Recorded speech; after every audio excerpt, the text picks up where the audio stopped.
बिस्मिल्लाहिर्रहमानिर्रहीम। जैसे कि आज हम सीरीज़ और पैरेलल कॉम्बिनेशन का ही एक टॉपिक है जो उनके साथ मिलता ही जुलता रहता है।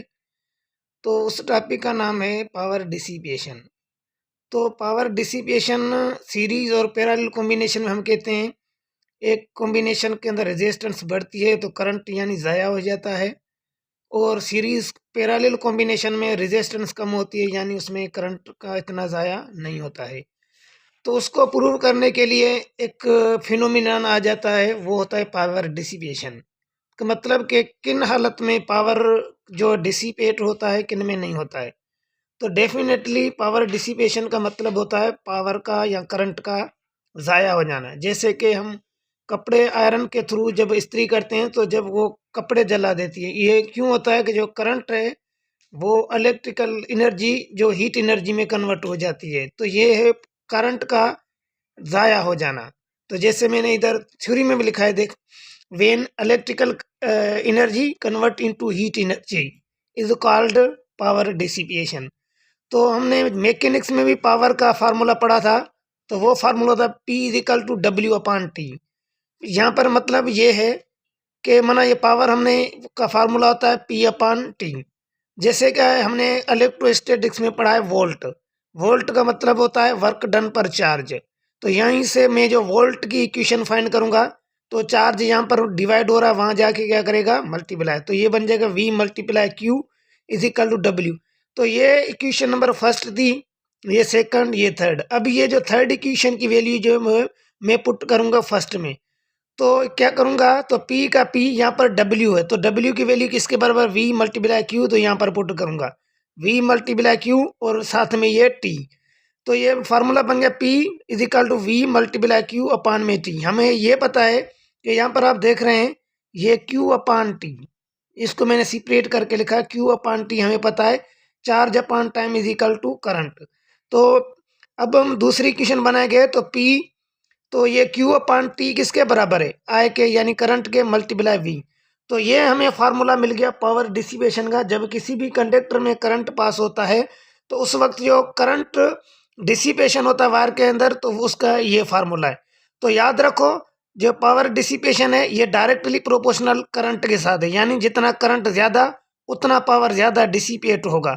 और पावर डिसिपेशन है ये directly proportional to the applied voltage, जितना वोल्टेज ज़्यादा होगा उतना पावर जो डिसिपेशन वायर के अंदर ज़्यादा होगा।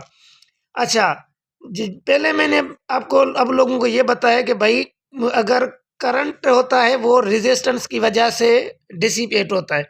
तो हम क्या करते हैं, जब एक से ज़्यादा रेजिस्टर आपस में कनेक्ट करते हैं तो उसके अंदर रेजिस्टेंस आती है, तो रेजिस्टेंस की वजह से पावर डिसिपेट होता है।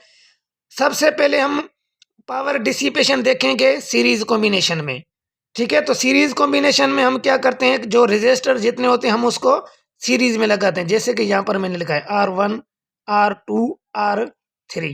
तो हम यहाँ से ही अकॉर्डिंग टू ओम्स के लॉ के मुताबिक जो सीरीज कॉम्बिनेशन में हमारा फार्मूला था V is equal to IR, ये फार्मूला उठाकर हम दोबारा इसमें पावर डिसिपेशन फार्मूले में पुट करेंगे।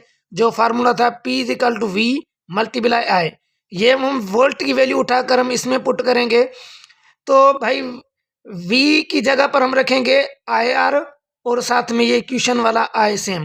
तो I को I के साथ मल्टीप्लाई करेंगे तो ये हो जाएगा I स्क्वायर मल्टीप्लाई R। तो यहाँ से आप देख सकते हैं सीरीज कॉम्बिनेशन में हमेशा करंट बढ़ता है। देखो ये I square is equal to PIR। तो यहाँ पर जो पावर डिसिपेशन के साथ करंट वो डायरेक्टली प्रोपोर्शनल है, यानी जितना करंट ज़्यादा बढ़ेगा वायर के अंदर उतना पावर ज़्यादा डिसिपेट होगा। और रेजिस्टेंस भी देखें डायरेक्टली प्रोपोर्शनल है। आर क्या है, रेजिस्टेंस ऑफ रेजिस्टर, ये डायरेक्टली प्रोपोर्शनल है। कि भाई जो सीरीज कॉम्बिनेशन में जो होता है वो पावर का जो ज़्यादातर ज्ञान होता है, क्योंकि उसमें रेजिस्टेंस क्या होती है, ज़्यादा होती है। अच्छा, अब हम आएंगे अपने नेक्स्ट सीरीज के, वो है पैरेलल कॉम्बिनेशंस। पैरेलल कॉम्बिनेशन में देखें कि भाई वाकई बात सच में कैसे जो है वो पावर डिसिपेट हो रहा है। तो हम वही फार्मूला उठाएंगे P is equal to I multiply V। तो हमें पता है पैरेलल कॉम्बिनेशन में हमारा फार्मूला करंट का था I is equal to V upon R। तो हमें यहाँ पर ये देखो I है, I की जगह पर मैं ये उठाकर वैल्यू पुट करूंगा V अपान R मल्टीप्लाई ये V से, V को V के साथ मल्टीप्लाई करूंगा तो ये हो जाएगा V², नेक्स्ट में सेकंड में ये R। तो अब यहाँ से आप देख सकते हैं जो वोल्टेज है वो स्क्वायर ऑफ वोल्टेज ये डायरेक्टली प्रोपोर्शनल पावर डिसिपेशन के साथ है और इन्वर्सली प्रोपोर्शनल है रेजिस्टेंस की। यानी अगर रेजिस्टेंस कम हो जाएगी पावर बढ़ जाएगा, अगर पावर कम है तो रेजिस्टेंस बढ़ जाएगी। थैंक यू, अल्लाह हाफिज़। नेक्स्ट वीडियो में मिलेंगे, तब तक के लिए अपना ख्याल रखना। Thank you so much.